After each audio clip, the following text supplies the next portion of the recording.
ನಮಸ್ಕಾರ ಎಲ್ಲ ರೈತ ನನ್ನ ಬಂಧು ಮಿತ್ರರಿಗೆ. ಈ ವಿಡಿಯೋದಲ್ಲಿ ನಾನು ನಿಮ್ಗೆ ಏನು ಹೇಳ್ತಾ ಇದ್ದೀನಿ ಅಂತಂದರೆ, ನಾವು ಹಾಕಿರೋ ಜೋಳ ಕಂಪ್ನಿ ಯಾವುದು, ಇದರಿಂದ ಏನು ಇಳುವರಿ ತೆಗಿಬೋದು, ಇದಕ್ಕೇನೇನು ಗೊಬ್ಬರ ಕೊಟ್ಟರೆ ಈ ರೀತಿ ಜೋಳ ಬೆಳಿಬೋದು, ಮಳೆ ಇಲ್ಲದೇ ಇರುವಂಥ ಸಂದರ್ಭದಲ್ಲೂ ಕೂಡ ಯಾವ ರೀತಿ ಇಳುವರಿ ತೆಗಿಬೋದು ಅಂತ ತಿಳಿಸ್ಕೊಳಕ್ಕೆ ಹೋಗ್ತಾಯಿದ್ದೀನಿ. ನಮ್ಮ ವಿಡಿಯೋನ ಸ್ಕಿಪ್ ಮಾಡದೆ ನೋಡಿ, ಬನ್ನಿ ತೋರಿಸ್ತೀನಿ. ನಾವು ಹಾಕಿರೋ ಈ ಜೋಳ ಬಂದು ಯಾವ ಕಂಪ್ನಿದು ಅಂತಂದರೆ, ಕಂಪ್ನಿ ಹೆಸ್ರು ಹೇಳ್ತೀನಿ. ಇವಾಗ ಬೆಳೀತಾ ಇರೋ ತಾನೆ ಇದು. ಇವಾಗ ಒಡೆ ತೆಗ್ದು ಇವಾಗ ತಾನೇ ತಳ್ತಾ ಇದೆ ಇದು, ಆಯಿತಾ? ನೋಡಿ, ಹಾಕಿ 2 ತಿಂಗಳಾಗಿದೆ ಇವಾಗಷ್ಟೇ.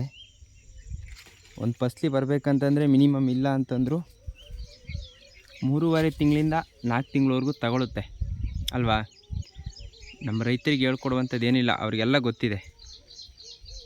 ಆದರೆ ಈ ಜೋಳ ಗುಣಮಟ್ಟ ಹೇಗಿದೆ ಅಂತಂದರೆ ನಾನು ನಿಮಗೆ ತಿಳಿಸ್ಕೊಡ್ತಾ ಇದ್ದೀನಿ.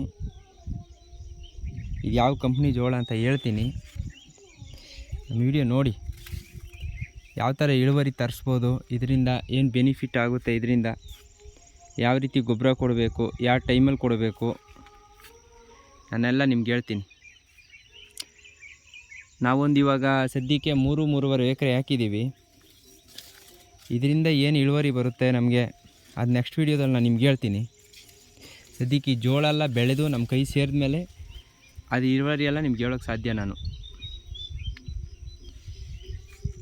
ಇದು ಯಾವ ಕಂಪ್ನಿದು ಅಂತಂದರೆ, ನಾವು 2 ಕಂಪ್ನಿದು ಹಾಕಿದ್ದೀವಿ. ಇದ್ರ ಬಗ್ಗೆ ತಿಳ್ಕೊಳ್ಳೋಣ, ಯಾವ ಕಂಪ್ನಿ ನಮಗೆ ಅದ್ಭುತ ಬೆಳೆ ಬರುತ್ತೆ ಅಂತ. 2 ಕಂಪ್ನಿ ಹಾಕಿದ್ದೀವಿ ಜೋಳ. ಇದು ಯಾವ ಕಂಪ್ನಿ ಜೋಳಪ್ಪ ಅಂತಂದರೆ, ಇದು ಐಟ್ಯಾಕ್. ಇದು ಐಟ್ಯಾಕ್ ಕಂಪ್ನಿ.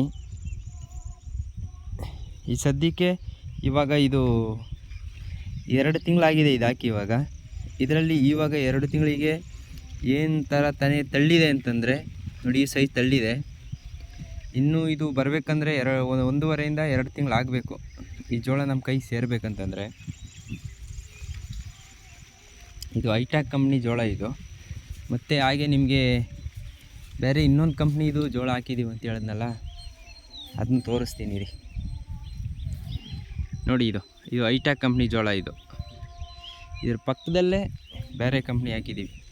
ಇದಕ್ಕೆ ಏನು ವ್ಯತ್ಯಾಸ ಬರುತ್ತೆ ಅಂತ ತಿಳ್ಕೊಳ್ಳೋಣ ಅಂತ. ನೋಡಿ, ಇದು ಜಿನ್ ಕಂಪ್ನಿ. ಇದ್ರ ತಾನೇಗೂ ಇರಿ, ಆ ತಾನೇನು ವ್ಯತ್ಯಾಸ ತೋರಿಸ್ತೀನಿ ನಿಮಗೆ.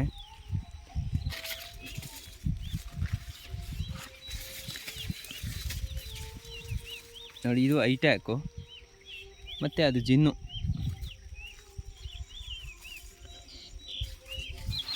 ಇದು ನೋಡುವ, ಆದರೆ 2 ನಿಮಗೋಸ್ಕರವಾಗಿ ಸಪ್ರೇಟ್ ಹಾಕ್ತೀವಿ ನಾವು. ಸಪ್ರೇಟ್ ಹಾಕಿ ನಂತರ ಯಾವುದು ಚೆನ್ನಾಗಿ ಇಳುವರಿ ಬರುತ್ತೆ ಅಂತ ಹೇಳಿ ನಿಮಗೆ ತಿಳಿಸ್ತೀನಿ ನಾನು. ಓಕೆ ಫ್ರೆಂಡ್, ನನ್ನ ವಿಡಿಯೋನ ಲೈಕ್ ಮಾಡಿ, ಶೇರ್ ಮಾಡಿ, ಕಮೆಂಟ್ ಮಾಡಿ, ಹೆಲ್ಪ್ ಮಾಡಿ. Thank you.